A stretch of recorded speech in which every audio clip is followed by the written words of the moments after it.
I am Tony. Gary. We have a special guest, Tony Burtz here, MC extraordinaire, one of the Colorado's best MCs here. Let's get into it. Couch.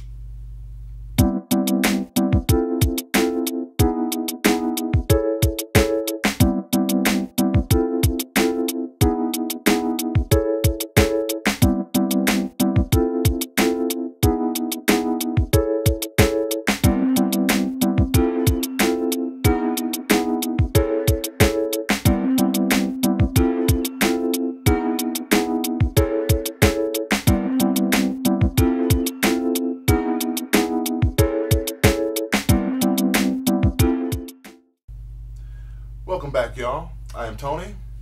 Gary. We have our wonderful guest, Tony Burtz here, one of Colorado's finest MCs here, one of the world's finest MCs in all actuality.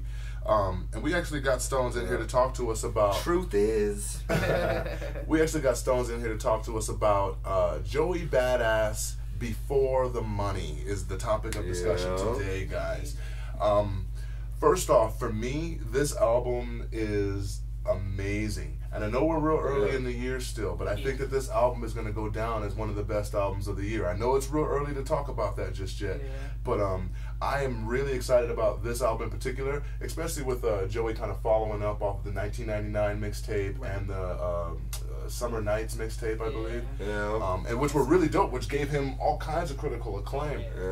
I don't think that I've known an artist who got so much acclaim off of mixtapes. To be honest, I mean, it's a thing right now. Like, you know, it's a thing. You know, like and like, Ghostface wants to talk to you. Method Man wants to talk to you. Like, not like that. Like Drake got acclaim, but he got record deal and did some other stuff. I mean, he was doing something before. Exactly. You know what I'm saying? He was in a wheelchair in Canada. Filmed TV shows. So Yeah, the old Degrassi thing. He came with a resume. So yeah, but I mean, in terms of like being like respected like that, just on a mixtape level, and then.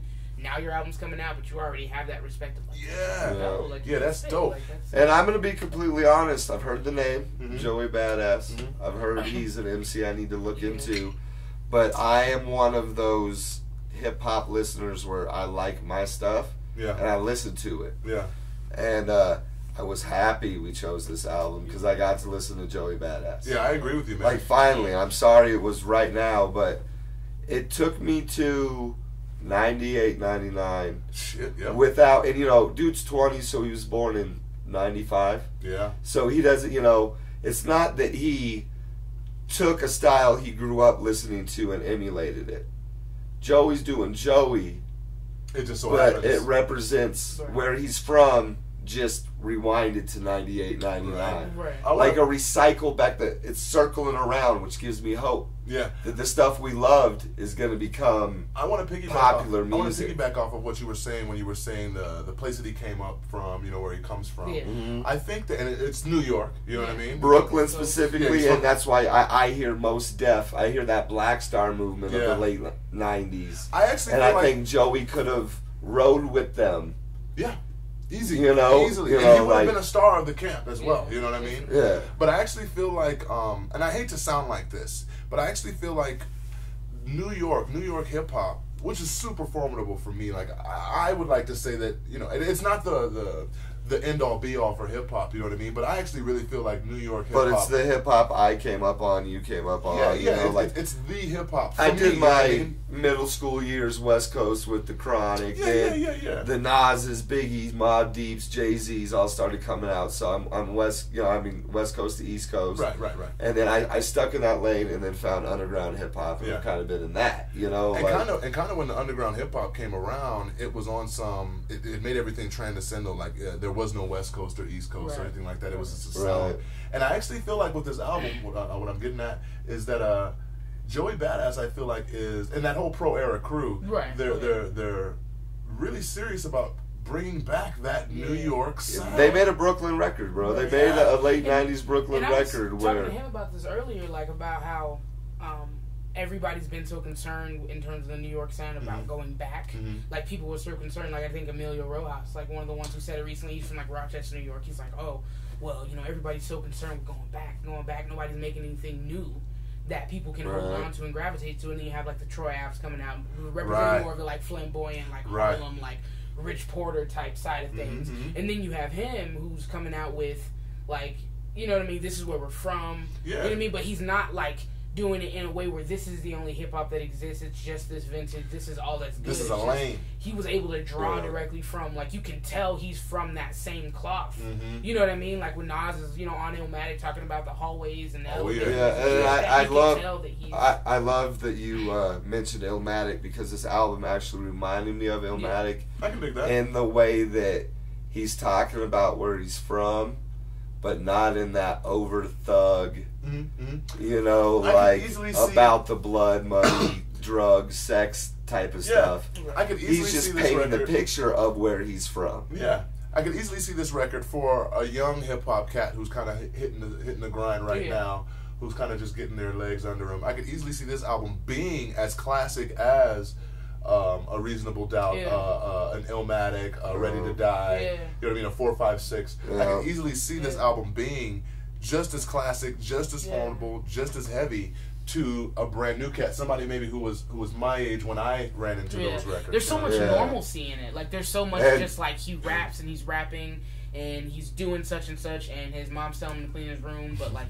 this is just like the framework in which, you know, his mind like puts it into, you know what I mean? Which makes you think back to those other albums, like, you know, unlike you guys, like I listened to, you know, Illmatic completely through maybe like a couple years ago. You know what I'm saying? So like for me, you know, a lot of this stuff is like, oh, you know what I mean? Like for me, it's close together. Yes. Because I'm hearing it so close together. Yeah. You know what I mean? And it's like, you know, reminding people of certain things, but I'm like, it's cool how he was able to kind of keep that alive, still keep, you know, alive the sound that he's from without boxing himself in, like we're an East Coast rapper. Because I follow him prior to this, you know. I did too. Mixtapes and stuff like that, and singles that he dropped, and features that he would be on Goldie with A$AP Rocky, and different stuff like that.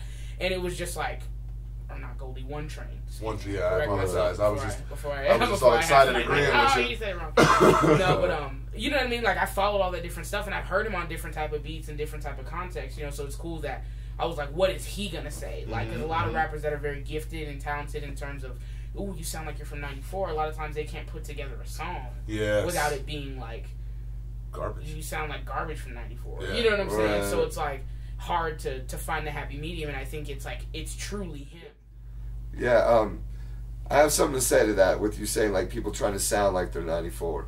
I believe that there are people that are trying to sound like a certain time frame. Like I compared this to Illmatic, but Illmatic's older than Joey Badass. Yeah, it is. Right. You know, so he's not emulating something he grew up with. Sure, he caught Illmatic, but when you listen to Joey Badass, you come to, because we naturally try to compare rappers to rappers. Right. Yeah, of course. Who do they sound like? Yeah, try to find out. And I get so many rappers in Joey Badass that it makes me believe that Joey Badass is Joey Badass. Yeah, and you can just find little things that kind of remind you of somebody. Exactly. Exactly. You know, so I think he's able to do a sound that is kind of like it came from the a retrospective Renaissance New York time without it being forceful, fake. Yeah, you know, like he's not borrowing from anybody. He does pay homage. He does have some lines where he mentions stuff, new and old. You know, but it's paying homage. He doesn't borrow from anybody. He's Joey Badass. But you can find several MCs you can go, you know what that reminds me of? Yes. From you said Busta Rhymes. I heard of Mos Def. I mentioned it to Nas.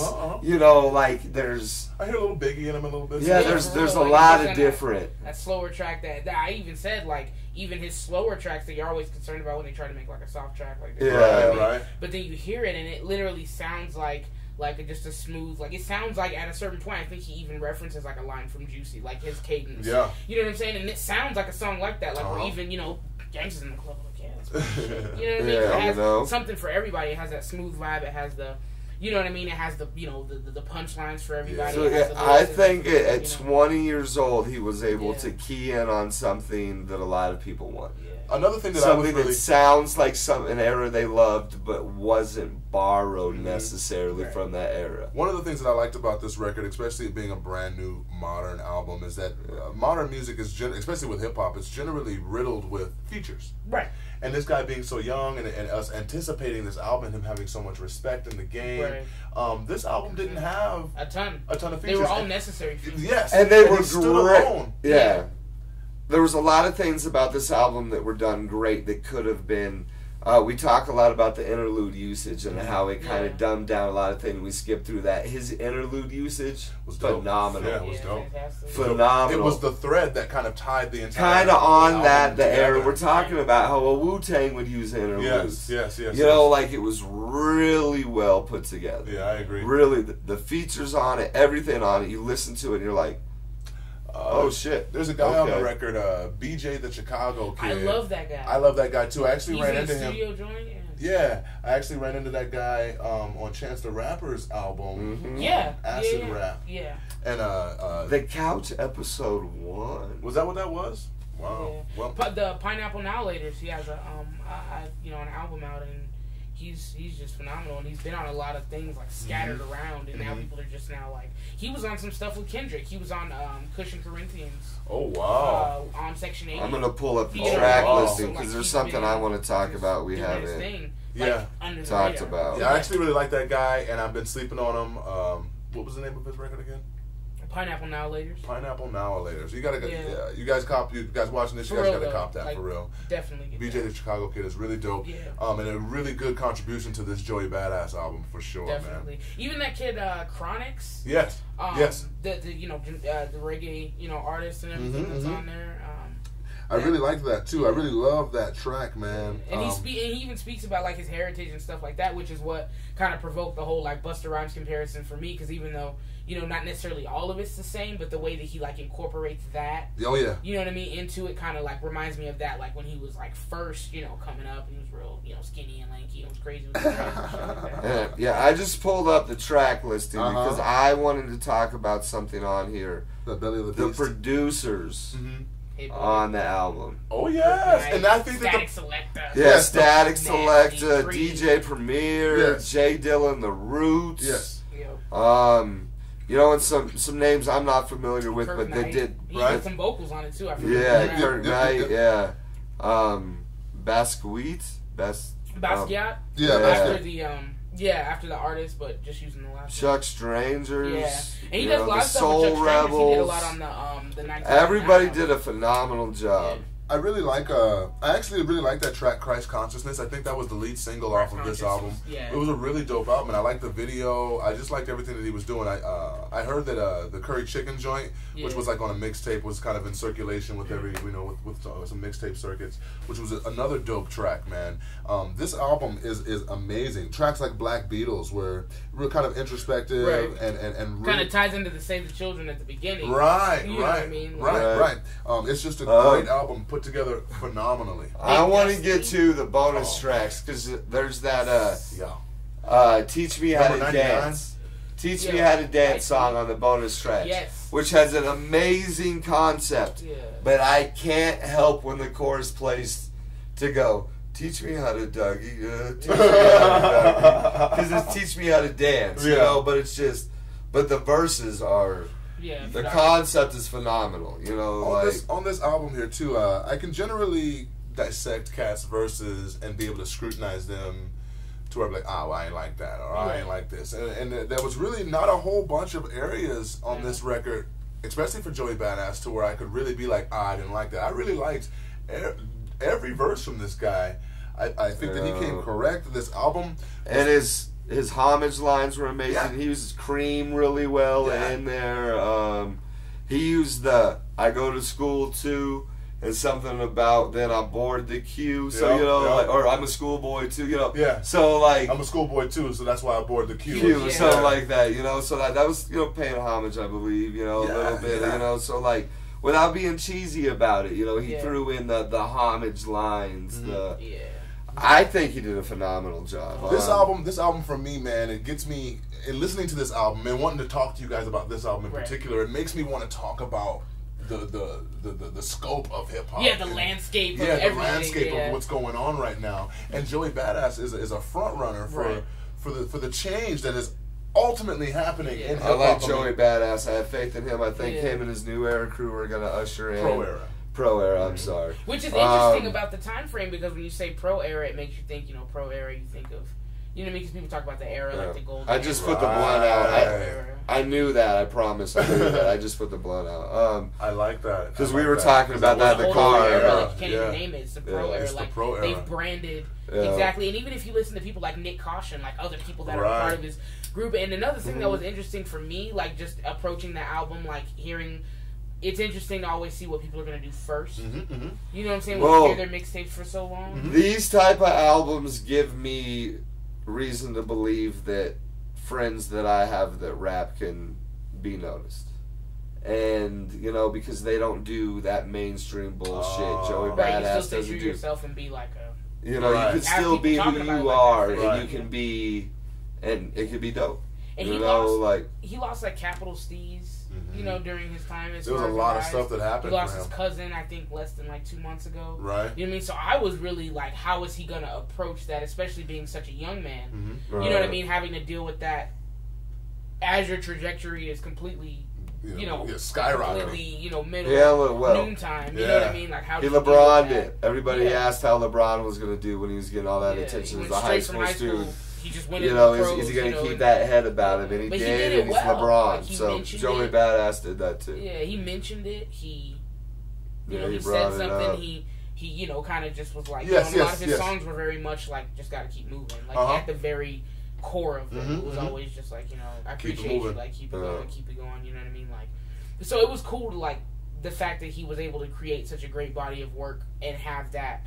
All that stuff happen in between, you know what I mean? It makes you have like more of a human approach to the album instead of just being like, oh, this rapper says he can rap, let me see what's up. I always like to know like what brought you to this point, you know what I mean? And it's cool that this is his first album. I mean, it's not necessarily it's unfortunate for anything like that happen, like that to happen to anybody. Yes. But it's just interesting how it happened to him all before this like kicking in the door. So it's like, what else is gonna happen in some years? Yeah. And that's not gonna be his first time doing with this. That, you know what I'm saying? So it's like, damn.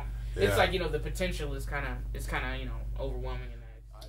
I agree with you. I think that the potential is amazing with this young guy, and I can't stress enough that I think that this is going to go down as one of the albums of the year.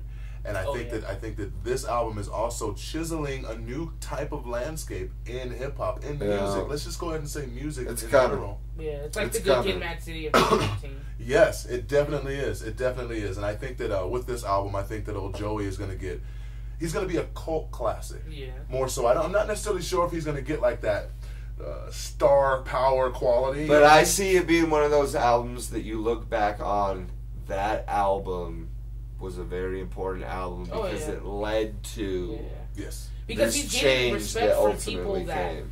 Other people are coming in the game and getting respect for certain things, like you nod, like my daughter listens to your music, whatever. He's 20 years old. He got a premiere track. Yeah, well, there's that, and then also there's the fact that Ghostface, Redman. You know what I mean? The president's daughter sported a shirt in a picture, and it caused an investigation. Bravo for him. Yeah. Bravo for him. She liked hip hop. I don't know why they overreacted, but good for him. Yeah.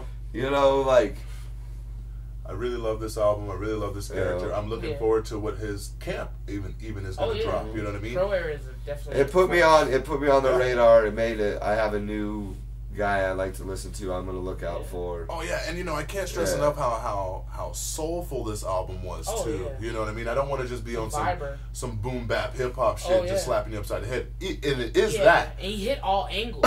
He hit everything for everybody. Like. Yes. If this is, if this is not the one for you, then the next one is going to be. And if you don't like the beat, then if anything, just listening to the verses, you're going to be like, fuck. Joey scared me a little bit because there were so many artists I was supposed to listen to because they're so awesome, and I was kind of like Earl Sweatshirt, and like. Well, there was a little hype behind him. And like a lot, Mac Miller had all that hype and like, Did you ever listen to Watching Movies with the Sound Off? I have not listened to that album. I listened to the entire thing.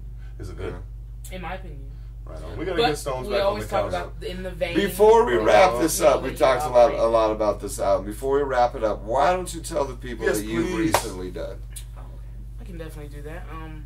As far as recently, I mean, obviously, you guys probably heard the Gift Tape, which was the last full-length project that I and people can get that Bandcamp, SoundCloud. Okay, the Gift Tape. Yeah, it's awesome. Stony Check Birch. it out. Stony Birch with a Z, one word, all that. Just Google it.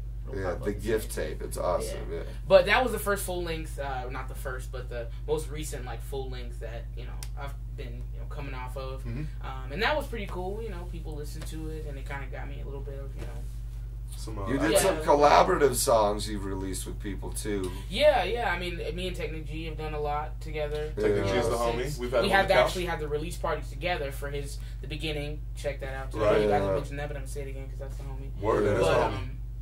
But as far as we did that together, and then he was on mine, I was on his. So we kind of exchanged that way, and then since then I've been working on a new project called Say Anything with Elements. Word, that's really dope. He's you released some shit with Hot too. Yeah, and me and Hot did the 0 to 100, and we did the 88 Coops freestyle too. So definitely been trying to work my way around and get to doing everything and kind of flex a little bit on different types of things. Premiere remixed the new Technique G song you guys just released. Premiere remixed it in the sound too. Yeah. Oh yeah. The vibing some. Yeah.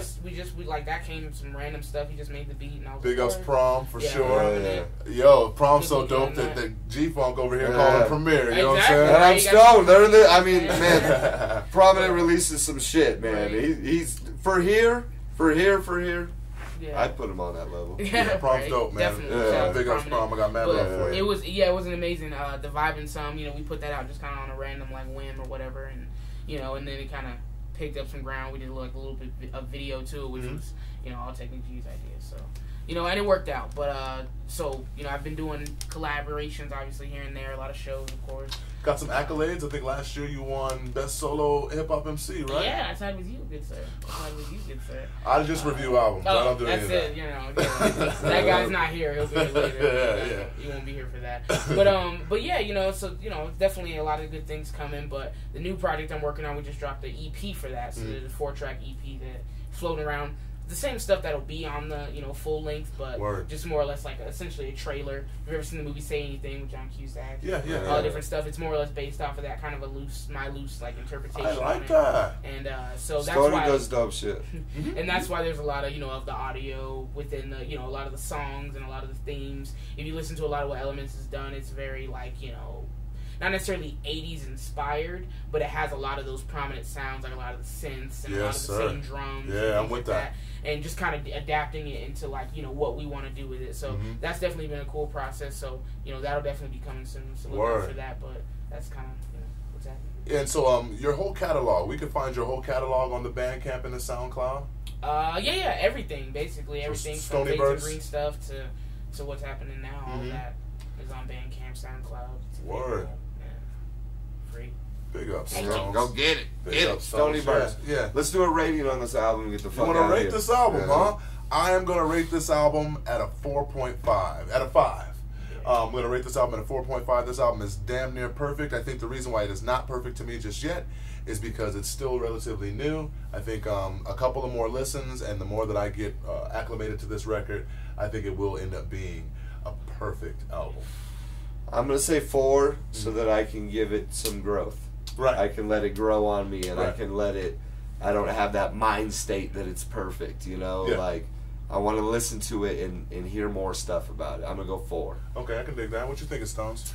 I don't know. Like my, I'm gonna say a 5, and I'll give a little bit of an explanation behind that. I say a 5 because for me, when I listen to an album, it clicks right away whether or not I think I'm going to listen to it over and over again. Right. And when I heard the first track on this one, I knew I was going to listen to it repeatedly. There's some albums Children? Yeah, definitely. You know what I mean? Like, and there's albums that I've listened to that nobody's ever heard of. Singing albums that people just are like, listen to that. You know what I mean? But when I hear it, I'm just like, that's what's up. And I always try to take it from their perspective. And I think for him and where he's at and how he's lived and where he's from, I think he put together and just an amazing like introduction. Yeah, a masterpiece. I would like to say this is Joey Badass for the money, before the money. Before the money, yeah. Really dope album. Cop it. Yeah. I am Tony. This version of Gary brought to you by Phoenix Tears. I apologize for the fumble fucking of the words. Couch. I want to thank Stoney for being here. Appreciate it. And yeah, this is the couch. Peace. Peace.